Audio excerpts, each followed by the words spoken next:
والسلام على سيد المرسلين وعلى آله وأصحابه أجمعين أما بعد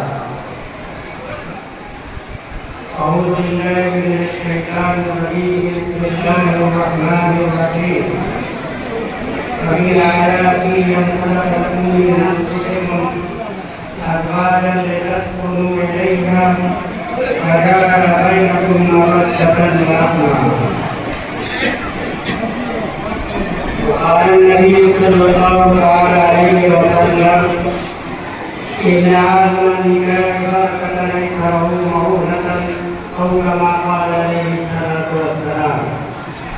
وقال النبي صلى الله عليه وسلم العلماء ورثة الأنبياء أو كما قال عليه الصلاة والسلام. بزرگان محترم دینی بھائیوں، اسٹیج پر تشریف فرما حضرت امیر شریعت دعوت برکاتہ نابی مارتے شریعہ مولانا محمد شفیع آدمی اور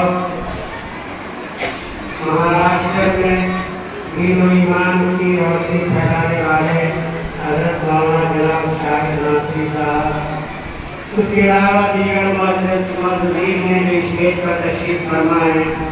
اس 5 منٹ کے وقت میں ظاہر بات ہے 5 منٹ کے وقت میں کچھ باتیں کہنا بڑا مشکل ہے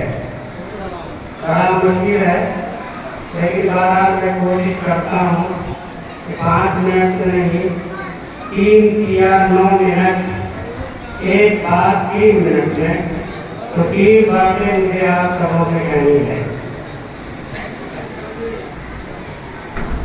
سب سے پہلی بات یہ کہ آپ کا حضرات کو میں دل کی گہرائیوں سے مبارکباد پیش کرتا ہوں اور خاص کر عزیز گرامی پر حضرت مولانا حاجی نثار صاحب دعوت برکاتہ کو دل کی گہرائیوں سے مبارکباد دیتا ہوں اور دعا کرتا ہوں کہ اللہ رب العزت اس ادارے کے مستقبل کو روشن اور تابناک بنائے اور زیادہ سے زیادہ ترقی اور استحکام نصیب فرمائے اور جتنے مخلصین و مومنین ہیں تمام لوگوں کی جان و مال میں اللہ تعالیٰ برکت عطا فرمائے. آمین.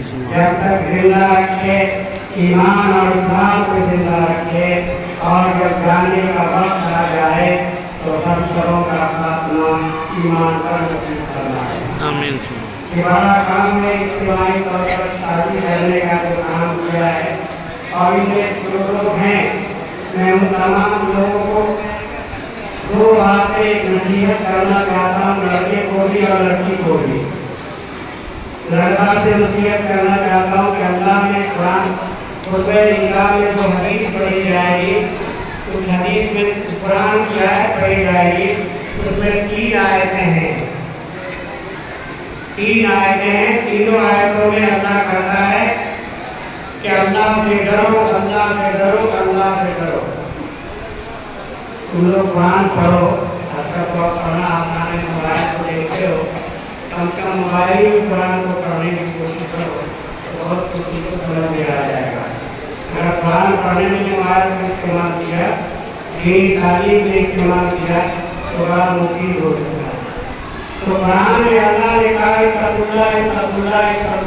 سے ڈرو، اللہ سے ڈرو.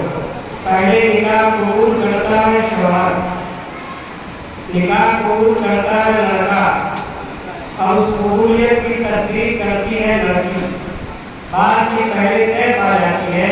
اس لیے اللہ بار بار مخاطب کر کے تم سے کہہ رہا ہے کہ خبردار اپنی بیوی پر تم زیادتی مت کرنا، اپنے بیوی پر ظلم مت کرنا، اس کو پریشان مت کرنا، اس کو گالی مت دینا، اس کو پٹائی مت کرنا، برا بھلا مت کرنا، نہ اس کو ماں کی گالی دینا، نہ اس کو باپ کی گالی دینا، نہ کسی دوسرے کے سامنے اپنی بیوی کی توہین کرنا اور نہ اس کے میکے کی توہین کرنا.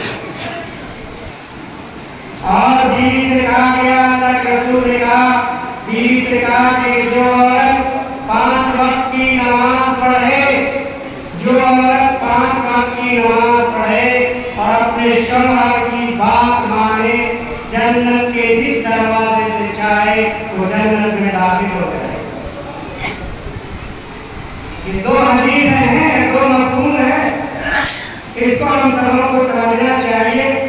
میں نے دیکھا ہے جو صورتحال ہے, یہ شوہر معاف کیجیے گا, میں ان لوگوں کا ڈاکٹر ہوں بڑا خطرناک, اور 40 سال تک ان کا میں نے آپریشن کیا ہے.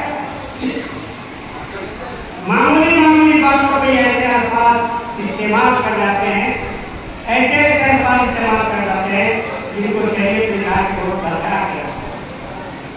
شریعت نے کہا کہ ان کو بچا کے رکھو اور شادی کا اور بیوی کا احترام کرو. احترام کرو کہا کہ بہتر یہ کہ اس کو اپنے ساتھ رکھو اور بے پوچھ جاتے ہیں.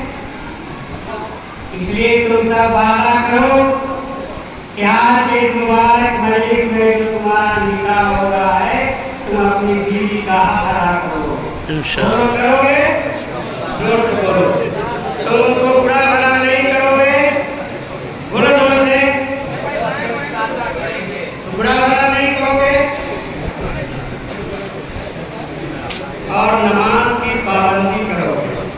نماز پڑھو گے تو بال بچہ بھی تمہاری نیک ہوگی. اور تو جہاں تک میری آواز پہنچ رہی ہے ان سے میں کہنا چاہتا ہوں کہ خبردار اس کے ماں باپ کو بھی برا بھلا مت کہنا. اپنے شوہر کی عزت